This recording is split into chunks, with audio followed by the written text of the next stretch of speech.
बाहा बोंगा रेना बास्के महा आतोरेन सनाम को लागड़े एनेज रेको लाबाधिया हकना सेरमाकिया बाहा साले बोंगा बुरु रस्क रमोज मिट्टांग महा देया काते सारदी रेना सारेज तेट को चेपेज हाटिंग जोंग कना आर मिटबार दो हांडे नाडे नीत हो जोथात मनसालाते बाहा दाग को दुपुल कान गिया नोडे जेमन रस्क मेनाआ उनका के आरहो उइहर अचुर लेखान आडिगान गुनुन हो मेना अकादा नोआ दुल दाग तेगे मानमिया सानाम लेकान ओंजरा अड़िस साहा काते सुलुक आर निरई सारसा आजियन रे नोआ गे आस आर पतियव दो पियमय ओकासेट खनजो आजका के मेट्रे सितुंग चश्मा आर बोहग रे टुटुरी काते एनेज आखड़ा धारे धारे ते छंटाल ओंडोकेनाय तीरे ताय मोबाइल आर लुतुर रे हेडफोन लगाव काते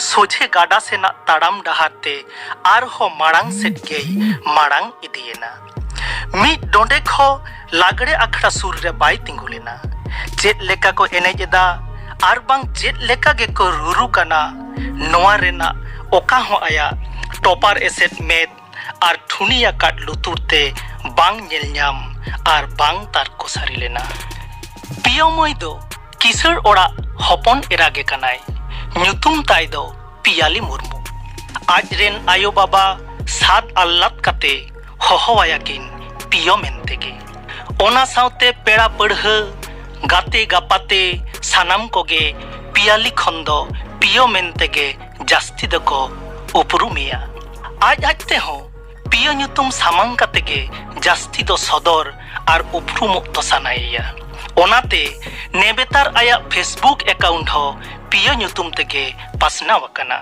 पियाली मामोत्ते दो कोलकाता रे चाकरिया ओना सावते सांतार कोआ आडिगान गावता सावते हो जोपड़ाव मेनाया सुसरिया रेना नोआ सिविल एनएम लेकातेगे उनी दो भगनत कुड़ी आठेन दोहो काते ओलो पढ़ाव सेड़ा ओचोय लागिदे मनसुबो लेदा ओनाते पियाली दो मामोत्ते ताकोआ सातरागाछी रेना ओड़ा रेगे गिदर खने हारा बुरुआकाना बांगमा गिदर खनगे पियाली दो एनेज सेरेñ दो आडिगाने कुसियाक कान ताहे काना एंगात आर हातम ते ताको साला बिह बापला बाहा सोहराय जतोवा रेगे आटाल तायम रे बाहा रेना डुंबे लेकागे झाक काते ते ताहेन कान ताहे आतो टोला पाड़ा रेन सानाम हड़ कोगे भाबिजों कान ताहे मिद दिन हिलो नुई कुड़ी गिद्रा दो आडी मारांग रुसिकिया गे बेना आपालेन आर ओने उन गिद्रा बिदल खनगे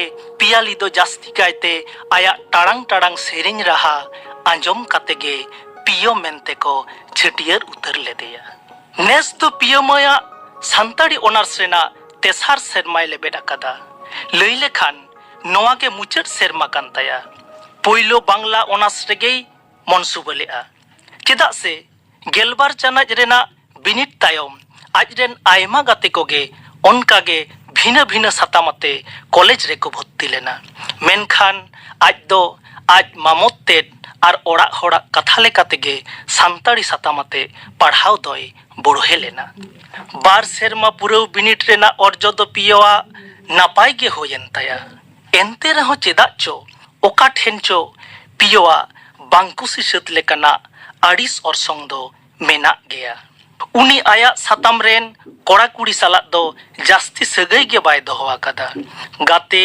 गापाते तालारे आसोकायते छातिक को सावतेगे आया जास्ती दुड़ुब तिंगुन दो कॉलेज रेना सांताड़ी एनेज सेरेñ आखड़ा करे हो पियाली दो बांगे नेल ᱧᱟᱢᱚᱜᱼᱟ गुरु गमकेया जन्म महा पारसी जितकर महा हुल महा लेकान मापनाव आखड़ा करे हो सांताड़ी साताम रेन पठुआ लेकाते आया एनेम दो बांग लेकागे नोआ को नेल काते कॉलेज रेन माचेत माचेतानी सावते सांताड़ पठुआ को हो आडी बांग बेस को अटकारेदा नुई खुड़ी गिद्रे दो चेदा ए नोंकायदा भावना रेना कथा कान गिया ओलो पढ़ाव तेमा दोमे तो बांगे बाड़ीजा एनखान चेद रे चिकायना मिद दिन सानाम को दुड़ुब मिट काते कुली रेना को मनसुब केदा नोंका काते नेल नेल तेगे कॉलेज रेना आर मिटटांग बिनिट सेटेरेना एनहों पियोआग साताम साहब पुरावते आडिगान बांग पुराव मेना आकाद गिया।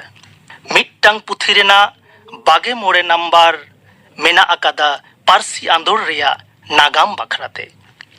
निया धाव मा पियाली कॉलेज रेना आडिगान क्लास रेगे बाय ताहें आकाना। चेत ए चिकया ओका होगे बाय बुझाव दाड़िया काना। मुचाद रे आज मामा गे फोने कुरुमुटु केदा। आर ओने उन अक्तो रेगे चांदो बुंगा दायाते जानी पियो मामोत तेद हों आकोआ ओड़ाते चेत कामी बाखराते चोय हेज लेना। खबरे ᱧᱟᱢ ᱠᱮᱫ ᱠᱷᱟᱱ ᱫᱚᱥᱟᱨ ᱦᱤᱞᱳᱜ ᱜᱮ ᱟᱡ ᱢᱟᱢᱚ ᱥᱟᱝᱮ ᱧᱟᱯᱟᱢᱮᱱᱟ। ᱠᱩᱞᱤᱭᱟᱱᱟᱭ ᱟᱭᱟᱜ ᱵᱟᱰᱟᱭ ᱛᱮᱱᱟᱜ। ᱢᱟᱢᱚ ᱛᱮᱫ ᱦᱚᱸ ᱵᱟᱭ ᱵᱟᱝ ᱞᱮᱫᱟ। ᱩᱱᱤ ᱢᱟ ᱱᱚᱣᱟ ᱛᱟᱺᱜᱤ ᱨᱮᱜᱮᱭ ᱛᱟᱦᱮᱸ ᱠᱟᱱᱟ। ᱪᱮᱫᱟᱜ ᱥᱮ ᱩᱱᱤ ᱫᱚᱭ ᱵᱩᱡᱷᱟᱹᱣ ᱛᱤᱭᱳᱜ ᱞᱮᱫ ᱜᱮᱭᱟ ᱵᱷᱟᱹᱜᱽᱱᱟᱹᱛ ᱠᱩᱲᱤᱭᱟᱜ ᱥᱮᱪᱮᱫ ᱨᱮ ᱵᱟᱹᱲᱤᱡ ᱚᱨᱥᱚᱝ ᱵᱟᱡᱟᱣ ᱟᱠᱟᱱᱟ ᱢᱮᱱᱛᱮ। ᱟᱨ ᱟᱭᱟᱜ ᱯᱟᱹᱛᱭᱟᱹᱣ ᱛᱟᱦᱮᱸ ᱠᱟᱱᱟ ᱢᱤᱫ ᱫᱤᱱ ᱫᱟᱣᱮ ᱧᱟᱢ ᱞᱮᱠᱷᱟᱱ उनिया मने रिनिज मेराल घुटी दय मालकाव आचुरी गिया सान्ताड़ सारियाड़ रेना सोझे डहारते। सिंगाड़ तोरा पियो सावते गालोच लगिते दुड़ुब एना आज मामो। मीट मीटते साहटा तायम साहटा आबोआ सौकरी कामी कय सामांग इदियाय काना।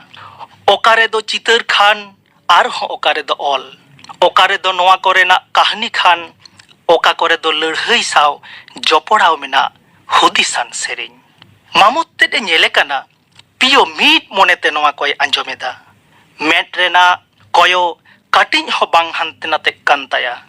ओनाते बई बईते आदो आया मारे रापुट कैमराते राकाब भिडियो कोय उदुग इदियादेया। एंगा हपन रेंगेज ओरेज रेंगेज तेतांग दिया काते ओका लेका पारसी आंदोलन रेको सेलेद लेना। पारसी चितान तीना दुलर ताहेन खान नौका काते पारसी आंदोलन रे सेलेदोग गानोआ।